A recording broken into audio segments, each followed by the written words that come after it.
Nicolas Flamel. Véritable légende du XVe siècle, il inspire aujourd'hui bon nombre d'écrivains et de scénaristes. Cependant, au-delà du mythe, qu'en est-il de l'homme et de sa poursuite de l'or et de l'immortalité?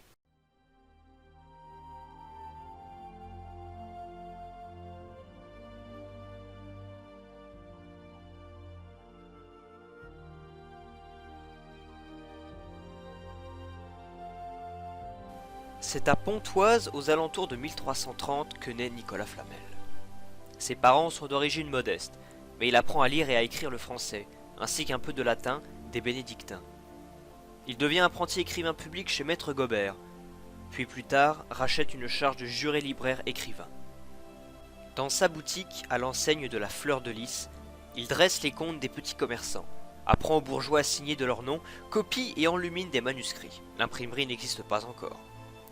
D'après ses récits, un ange lui apparaît une nuit en songe et lui montre un ouvrage extraordinaire. Mais il se réveille avant d'avoir pu en lire le contenu. Intrigué, il garde le rêve en mémoire. En 1357, un homme entre dans sa boutique et lui propose un volume relié de cuir. Flamel reconnaît le volume, il l'a vu dans les mains de l'ange. Il n'hésite pas et l'achète pour la somme de 2 florins. L'ouvrage, signé Abraham le Juif, porte sur la première page une malédiction destinée à ceux qui oseraient aller plus loin dans leur lecture, à l'exception des prêtres et des écrivains. Entrant dans cette dernière catégorie, Flamel se sent protégé et commence à lire. Le volume provient sans doute des affaires abandonnées d'un juif arrêté ou ayant fui précipitamment pour échapper au bûcher. Il contient 21 feuillets couverts de textes alchimiques que Flamel ne comprend pas. Pendant près de 20 ans, Nicolas Flamel tente, avec l'aide de sa femme, Pernelle, de déchiffrer les mystérieux feuillets.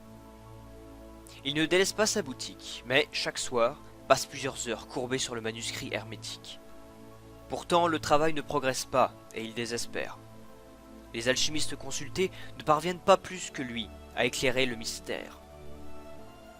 Il voudrait trouver l'aide d'un savant hébraïque, mais les juifs persécutés depuis le très catholique Philippe le Bel ont fui la France, où se sont convertis pour se fondre dans l'anonymat. C'est en 1378, lors d'un pèlerinage à Saint-Jacques-de-Compostelle, que Flamel rencontre Maître Canche, vieux médecin juif converti. Il lui parle alors du mystérieux volume et lui montre une copie de quelques passages qu'il a emportés avec lui. Maître Canche, enthousiaste, est persuadé qu'il s'agit d'un livre ayant traité à la Kabbale, ancienne tradition juive ésotérique fondée sur l'interprétation mystique de l'Ancien Testament. Le médecin décide d'accompagner Flamel à Paris pour voir le manuscrit original. En chemin, il explique aux Français ses clés d'interprétation, et les deux hommes se mettent au travail sur les extraits emportés par l'écrivain. Mais déjà, malade avant sa rencontre avec Flamel, Maître Canche doit s'arrêter à Orléans. Il agonise plusieurs jours et meurt sans avoir vu Paris ni le manuscrit original d'Abraham le Juif. Grâce à son aide cependant, Flamel en sait assez pour poursuivre ses recherches. Pendant 2 années, il étudie alors le manuscrit et tente des expériences. Dans ses textes, il raconte que c'est le 17 janvier 1382 qu'il parvient à un premier résultat. Selon ses dires, Flamel a découvert l'élixir blanc, le petit magistère, qui transmute le mercure en argent. Il se sait proche du grand œuvre, proche de l'or. C'est en avril, 3 mois plus tard, que Flamel réalise l'élixir rouge, la pierre philosophale. À 52 ans, le petit écrivain public détient un pouvoir plus grand encore que celui du roi. Il peut fabriquer l'or. Mais il reste discret et ne modifie pas ses habitudes de vie, de crainte d'attirer l'attention. Cette histoire est tirée des textes que l'on dit rédigés par Nicolas Flamel lui-même, dans lesquels, bien entendu, il ne parle jamais clairement de sa méthode de travail, se contentant d'évoquer ses projections. Mais un fait demeure. Nicolas Flamel, après 1382, devient un homme très riche. Il participe à de nombreuses œuvres de charité, fonde 14 hôpitaux, 3 chapelles. Les rumeurs sur sa fortune courent dans la capitale. D'où vient l'or? Pour les uns, aucun doute. Il possède le secret de la pierre philosophale. Pour d'autres, c'est simplement sa boutique d'écrivain qui lui assure de bons revenus. Il a à son service plusieurs copistes, et parmi sa clientèle, on trouve alors les meilleures familles de Paris. Après la mort de Flamel, le 22 mars 1417, sa maison et sa tombe sont mises à sac par des gens qui cherchent la cachette de la pierre philosophale. Ils ne trouveront rien.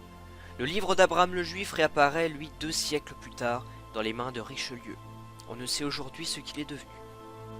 Peut-on aujourd'hui penser que Nicolas Flamel a réussi à transmuter le métal vil en or? La pensée scientifique moderne, depuis le positivisme du XIXe siècle, considère comme impossible toute transmutation. On sait alors déjà que le plomb, le mercure, l'or ou l'argent sont des éléments simples. Imaginer que l'on puisse changer l'un en l'autre est, depuis les travaux de Lavoisier en 1772, qui marquent la naissance de la chimie moderne, une absurdité. Cette logique d'une science sûre d'elle et des réponses définitives qu'elle fournit n'est plus celle des chercheurs actuels, plus modestes et moins affirmatifs que leurs aînés. Nous savons désormais que si l'or est un élément simple, chacun de ses atomes est composé d'électrons et d'un noyau de protons. Les scientifiques peuvent aujourd'hui réaliser le grand œuvre, cher aux alchimistes, à l'aide d'un accélérateur de particules et de réactions nucléaires. Seul inconvénient de cette alchimie moderne, par ailleurs évidemment inaccessible aux alchimistes du XVe siècle, chaque atome d'or produit coûterait des millions de fois sa valeur marchande.